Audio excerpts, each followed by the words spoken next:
ਅਗਲੀ ਜਿਹੜੀ ਹਰਜੋਤ ਸਿੰਘ ਜੀ ਗੱਲ ਕਰਦੇ ਜਾਈਏ, ਇਜ਼ਰਾਈਲ ਤੇ ਹਮਾਸ ਦੇ ਦਰਮਿਆਨ 4 ਦਿਨ ਦੀ ਜਿਹੜੀ ਜੰਗਬੰਦੀ ਹੋਈ ਸੀ, ਉਸ ਤੋਂ ਬਾਅਦ ਦੇ ਵਿੱਚ ਹਮਾਸ ਕਹਿ ਰਿਹਾ ਆ ਵੀ ਅਸੀਂ ਨਵੀਂ ਜਿਹੜੀ ਸੀਜ਼ਫਾਇਰ ਡੀਲ ਆ ਉਸ ਨੂੰ ਬਣਾਉਣ ਦੇ ਲਈ ਓਪਨ ਆ, ਖੁੱਲੇ ਹੈਗੇ ਆ ਇਜ਼ਰਾਈਲ ਦੇ ਨਾਲ, ਕਿਉਂਕਿ ਦੋਨੋਂ ਤਰਫੋਂ ਹੀ ਜਿਹੜੇ ਹੌਸਟੇਜ ਆ ਉਹਨਾਂ ਨੂੰ ਰਿਲੀਜ਼ ਜਿਹੜਾ ਆ ਉਹ ਕੀਤਾ ਜਾ ਰਿਹਾ ਹੈਗਾ ਆ। ਸੋ ਗਾਜ਼ਾ ਦੇ ਵਿੱਚ ਅਜੇ ਵੀ ਤਕਰੀਬਨ 170 ਲੋਕ ਹਮਾਸ ਦੇ ਕੰਟਰੋਲ ਵਿੱਚ ਦੱਸੇ ਜਾਂਦੇ ਨੇ।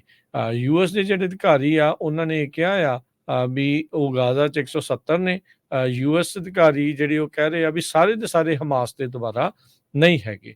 ਸੋ ਹਮਾਸ ਨੂੰ ਅਮਰੀਕਾ ਨੇ ਕਾਫੀ ਚਿਰ ਤੋਂ ਟੈਰਰਿਸਟ ਆਰਗੇਨਾਈਜੇਸ਼ਨ ਜਿਹੜਾ ਆ ਉਹ ਐਲਾਨਿਆ ਹੋਇਆ ਆ। ਸੋ 4 ਕੁ ਦਿਨ ਦੀ ਪਹਿਲਾਂ ਸੀਜ਼ਫਾਇਰ ਹੋਈ ਸੀ, ਫਿਰ 2 ਦਿਨ ਇਹਨਾਂ ਨੇ ਹੋਰ ਐਕਸਟੈਂਡ ਕੀਤੀ ਹੈਗੀ। ਇਜ਼ਰਾਈਲ ਨੇ ਆਪਣੇ ਤਰਫੋਂ ਵੀ 150 ਜਿਹੜੇ ਪੈਲਸਤੀਨੀ ਪ੍ਰਿਜ਼ਨਰ ਸੀਗੇ ਉਹਨਾਂ ਨੇ ਬੰਦਕ ਬਣਾ ਕੇ ਰੱਖੇ ਸੀ, ਕੈਦ ਦੇ ਵਿੱਚ ਰੱਖੇ ਸੀ, ਉਹਨਾਂ ਨੂੰ ਵੀ ਜਿਹੜਾ ਆ ਉਹ ਛੱਡਿਆ ਆ, ਆਪਣੇ ਜਿਹੜੇ ਹੌਸਟੇਜਸ ਆ ਉਹਨਾਂ ਨੂੰ ਛਡਾਉਣ ਦੇ ਲਈ। ਹੁਣ ਤੱਕ 69 ਜਿਹੜੇ ਹੌਸਟੇਜ ਹਮਾਸ ਦੇ ਦੁਆਰਾ 4 ਦਿਨ 4 ਰਾਤਾਂ ਦੇ ਵਿੱਚ ਲਗਾਤਾਰ ਜਿਹੜੇ ਆ ਉਹ ਛੱਡੇ ਗਏ ਹੈਗੇ ਆ।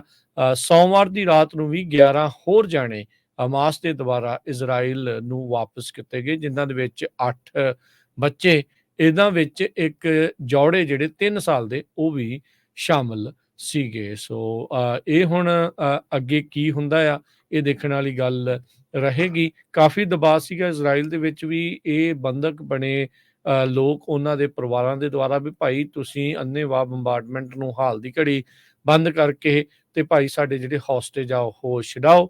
ਹਮਾਸ ਵਾਲਿਆਂ ਨੇ ਵੀ ਹੁਣ ਉਹੀ ਚੀਜ਼ ਜਿਹੜੀ ਉਹ ਕੀਤੀ ਹੈਗੀ ਆ। ਤੇ ਹਮਾਸ ਦੇ ਵੀ ਇੱਕ ਹਿਸਾਬ ਦੇ ਨਾਲ ਹਰਜੋਤ ਸਿੰਘ ਜੀ ਓਬਵੀਅਸਲੀ ਇੰਨੇ ਦਿਨ ਲਗਾਤਾਰ ਬੰਬਾਰਡਮੈਂਟ ਹੋ ਕੇ ਉਹਨਾਂ ਦੇ ਵੀ ਪੱਤੇ ਜਿਹੜੇ ਉਹ ਵਿਕੇ ਪਏ ਸੀਗੇ, ਤੇ ਉਹ ਵੀ ਹੁਣ ਇਹ ਸੀਜ਼ਫਾਇਰ ਜਿਹੜੀ ਉਹ ਚਾਹ ਰਹੇ ਸੀਗੇ। ਕਤਰ ਨੇ ਇਸ ਦੇ ਵਿੱਚ ਮੁੱਖ ਭੂਮਿਕਾ ਨਿਭਾਈ ਦੱਸੀ ਜਾਂਦੀ ਆ ਵੀ ਇਹਨਾਂ ਦੇ ਦੁਆਰਾ ਹੀ ਹਮਾਸ ਤੇ ਇਜ਼ਰਾਈਲ ਦੇ ਵਿੱਚ ਗੱਲਬਾਤ ਜਿਹੜੀ ਆ ਜੰਗਬੰਦੀ ਕਰਾਉਣ ਦੇ ਲਈ, ਜੰਗ ਨੂੰ ਥੋੜੇ ਚਿਰ ਦੇ ਲਈ ਰੋਕਣ ਦੇ ਲਈ ਕੀਤੀ ਗਈ ਆ।